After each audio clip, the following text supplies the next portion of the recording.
마켓콕 헤드라인 시간입니다. 어제 장마감 이후부터 개장 전까지 중요한 소식들 함께 정리해 보겠습니다. 네, 먼저 첫 번째와 두 번째 소식은 함께 묶어서 보셔야 될 것 같은데요. 바로 미중 갈등이 조금 심화될 수 있을 만한 재료들이 계속해서 연달아 나오고 있습니다. 먼저 첫 번째 소식인데요. 중국의 첨단 반도체 개발을 견제해왔던 미국이 저가의 중국산 범용 반도체가 미국 시장을 장악하지 못하도록 하는 방안을 고민하고 있다고 합니다. 블룸버그 통신의 보도에 따르면 미국 상무부는 미국 기업의 중국산 범용 반도체에 대한 의존도 같이 중국의 범용 반도체 생산에 대한 정보를 수집할 계획이라고 하는데요. 이 미국 기업들이 범용 반도체를 어떻게 조달하고 사용하는지 이해하기 위해서 상무부 산업안보국이 내년 1월 자동차, 항공우주, 방산 등 분야 100개 이상의 기업을 조사할 계획이라고 합니다. 현재 이렇게 중국의 반도체 기업들이 경쟁사들을 제치기 위해서 저렴한 반도체를 이용해 왔는데요. 미국 정부는 중국이 철강이나 태양광에 이어서 반도체 산업까지 장악하게 되는 것을 막으려는 의도로 현재 풀이되고 있습니다. 그래서 앞서서 지난해 10월 7일에도 발표됐던 대중국 반도체 수출과 관련된 통제를 시작으로 중국이 인공지능을 개발하고 군대를 현대화하는 데 필요한 첨단 반도체에 대해서 생산하지 못하도록 하는 데 노력을 집중해 왔는데요. 이번에는 범용 반도체까지 조금씩 확대되고 있다는 점 체크를 해보시면 될 것 같습니다. 네, 두 번째 소식은요, 히토류로 넘어가 볼 텐데요. 세계 최고의 히토류 가공국이 중국이라는 점은 모두가 아실 것입니다. 네, 반도체 재료인 갈륨과 게르마늄 수출 통제에 이어서 이번에는 히토류의 가공 기술의 수출을 금지한다고 중국이 발표를 했습니다. 중국 당국은 국가안보와 공익보호를 이유로 히토류를 추출하고 분리하는 기술 수출을 금지한다고 밝혔는데요. 중국 상무부는 지난해 12월부터 히토류 가공 기술을 수출 금지 및 제한 기술 목록에 추가하기 위해서 의견을 수렴한 바가 있습니다. 이 중국 당국은 또한 히토류나 금속 합금의 재료 생산 기술과 일부 히토류 자석 제조 기술 수출도 금지했는데요. 전략금속 분야의 주도권을 지키려는 것으로 보입니다. 이렇게 미국이 중국 기업들에 대한 추가 수출 통제에 나설 움직임을 보이자 중국 상무부 측에도 이에 대한 반발 성명을 발표했다는 점 체크해 보실 수 있겠는데요. 사실 조금 요즘 내내 해서는 미중과 관련된 부분들 오히려 긍정적인 소식들이 조금 많았습니다. 하지만 다시 한번 미중 갈등이 연말에서 불거지고 있다는 점 시장의 리스크로 작용하게 될지 확인해 보시면 될 것 같고요. 관련 종목으로는 히토류 관련 종목들 체크해 볼 수 있겠습니다. 이번에 본격적으로 히토류와 관련된 소식이 나오기도 했었지만 보통 미중 갈등이 일어나게 되면 관련 종목들이 움직이곤 하는데요. 포스코엠텍이나 유니온이라든지 유니온 머티리얼즈, 동국 RNS, 티플렉스 같은 종목들까지 함께 정규장에서 흐름 확인해 보시길 바라겠습니다. 네, 세 번째 소식입니다. 현대차가 내년에 엔진과 변속기 일부 부품을 만들고 있는 울산 단조 공장의 가동을 중단하기로 했다는 단독 보도가 나왔습니다. 이후에는 거의 사실로 확인된 것으로 보이는데요. 이 현대차는 울산에 있는 단조 1, 2 공장을 내년 1월과 10월에 각각 중단한다고 합니다.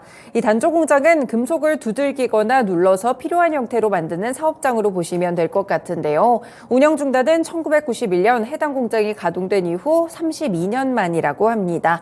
이에 따라서 단조 공장의 인력 재배치라든지 공장 부지를 어떻게 활용하게 될지 이 방안 등을 논의 중이라고 하는데요. 일단 첨단 신기술 제조 시설이 들어서게 될지는 미지수라고 합니다. 현재 보시면 단조 공장이 운영을 중단하게 된 것은 결국에 현대차가 최근에 전동화 전환을 꾀하고 있는 과정 속에서 이제는 약간의 트렌드가 좀 바뀌었다고 보실 수 있을 것 같은데요. 일단 관련 종목으로는 현대차 체크해 보실 수 있겠고요. 최근에 완성차 업체들이 계속해서 전동화 추진을 하고 있는데 공장이라든지 혹은 부품에 대해서는 어떤 영향들이 있을지 오늘 함께 살펴보시길 바라겠습니다. 네, 네 번째 소식입니다. 남양유업의 경영권 분쟁에 대한 대법원 판결 선고가 2주 뒤로 확정됐다고 합니다. 이 대법원 민사 2부는 한행컴퍼니와 홍원식 남양유업 회장 간의 주식 양도 소송에 대한 판결 선고를 내년 1월 4일로 확정했는데요. 쟁점에 관한 재판부 논의 중이라고 공지한 지 4개월 만이라고 합니다. 지금 주심 대법관의 결론에 이의가 크지 않아 판결 선고가 예상보다 앞당겨진 것으로 알려지고 있는데요. 이 남양유업의 경영권 분쟁을 둘러싼 움직임은 2년 전까지 거슬러 올라갔습니다. 나서 살펴보셔야겠습니다. 홍 회장 일가가 2021년 5월 남양유업의 경영권 지분 53.08%를 대상으로 한행코와 주식 매매 계약을 체결했습니다. 그런데 4개월 만에 매매 계약에 대한 계약 해지 통보를 했고요. 약 2개월 뒤에 한행코 대신에 대유위니아와 경영권 조건부 매각을 추진한 바가 있습니다. 그래서 한행코는 홍 회장 일가에게 거래 종결의 의무를 이행하라면서 주식 양도 소송을 함께 제기를 했었고 여기까지 끌고 오게 된 것입니다. 만약에 이번에도 홍 회장 일가가 패소하게 된다면 거래 종결 의무에 따라서 보유 주식을 모두 한행코에 넘겨야 된다는 점 체크해 보실 수 있겠고요. 지금 정기주총에서는 심혜석 감사가 선임에 성공을 했으므로 이 행동주의 펀드 차 파트너스 자사운용도 경영권 분쟁 종결에 따른 지배구조 개편을 염두에 두고 전략을 모색하는 것으로 알려지고 있습니다. 관련 종목으로 남양유업 체크해 보실 수 있겠는데요. 사실상 거의 변화가 없는 종목이라고 보실 수가 있겠는데 이번 소식으로 인해서 2주 뒤에 판결 선고까지 함께 주가 흐름 지켜보시길 바라겠습니다. 다음 소식입니다. 소주업계 1위 하이트진로가 선제적으로 소주값을 인하하는 데 나섰습니다. 연말 성수기를 맞아서 자영업자들과 소비자들의 부담을 덜어주기 위해서 인하 시점을 앞당겼는데요. 일단은 대다수 제조사가 지난달 한 차례 소주 출고가를 인상한 터라 인하폭은 좀 크지 않은 모습으로 나타나고 있는데 정부 물가 안정에 함께하는 모습입니다. 하이트진로뿐 아니라 지방 소주업체들도 동참에 나섰다고 하는데요. 일단은 하이트진로가 출고분부터 참이슬과 진로의 가격을 선제적으로 내리고요. 이후에는 지방 소주업체들 가운데 무학이나 보혜 양조도 일부 출고가를 낮추고 있다는 점 체크해 보셔야겠습니다. 일단은 출고가가 조금 낮아지게 되는데 사실상 업계에서는 식당 술값이 내릴 가능성은 굉장히 희박하게 보고 있기 때문에 여기까지도 함께 체크해 보시면서 이 소주와 관련된 종목들 체크해 보실 수 있을 것 같은데요. 주류 종목들 리스팅이 되어 있습니다. 관련 종목들 가운데 지금 언급드린 하이트진로라든지 무학 이런 종목들 함께 체크해 보실 수 있을 것 같은데요. 소주 관련 종목들까지 주가 흐름 확인해 보시길 바라겠습니다. 마지막 소식입니다. 올해 마지막 IPO 이제 한 종목 남았는데요. 바로 DS 단석입니다. 오늘 코스피 시장에 입성을 하고요. 금토업계에 따르면 DS 단석의 총 공모 주식 수는 122만 주입니다. 공모가는 10만 원이고요. 상장 주관사는 NH투자증권 그리고 KB증권입니다.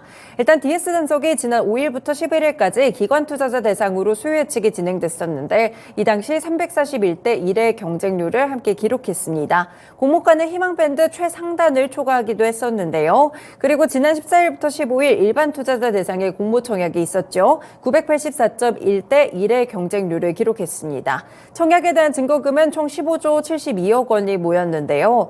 올해 공모주들 가운데 DS 단석의 증거금 규모는 두산 로보틱스 그리고 필에너지 다음으로 세 번째로 크다는 점 꽤나 큰 IPO 종목이 될 것 같습니다. 이 DS 단석이 주목을 받는 이유는 결국 2차 전지 사업에도 같이 진출을 했기 때문인데요. 지금 바이오 에너지나 배터리 리사이클 그리고 플라스틱 리사이클 사업을 영위하고 있는데 지난 2월에 리튬이온 전지 리사이클링 공장 착공에 나섰습니다. 그러면서 2차 전지 관련 종목으로 묶이고도 있고요. 결국에는 폐배터리와 관련된 종목 쪽에 좀 편입이 될 수 있다는 점 함께 살펴보시면 되겠습니다. 네, 오늘 코스피 시장에 입성을 하니까요. 처음부터 주가 흐름 함께 확인해 보시면 되겠습니다. 네, 이렇게 개장 전에 중요한 소식들 6가지로 함께 정리해드렸습니다. 지금까지 마켓콕 헤드라인이었습니다.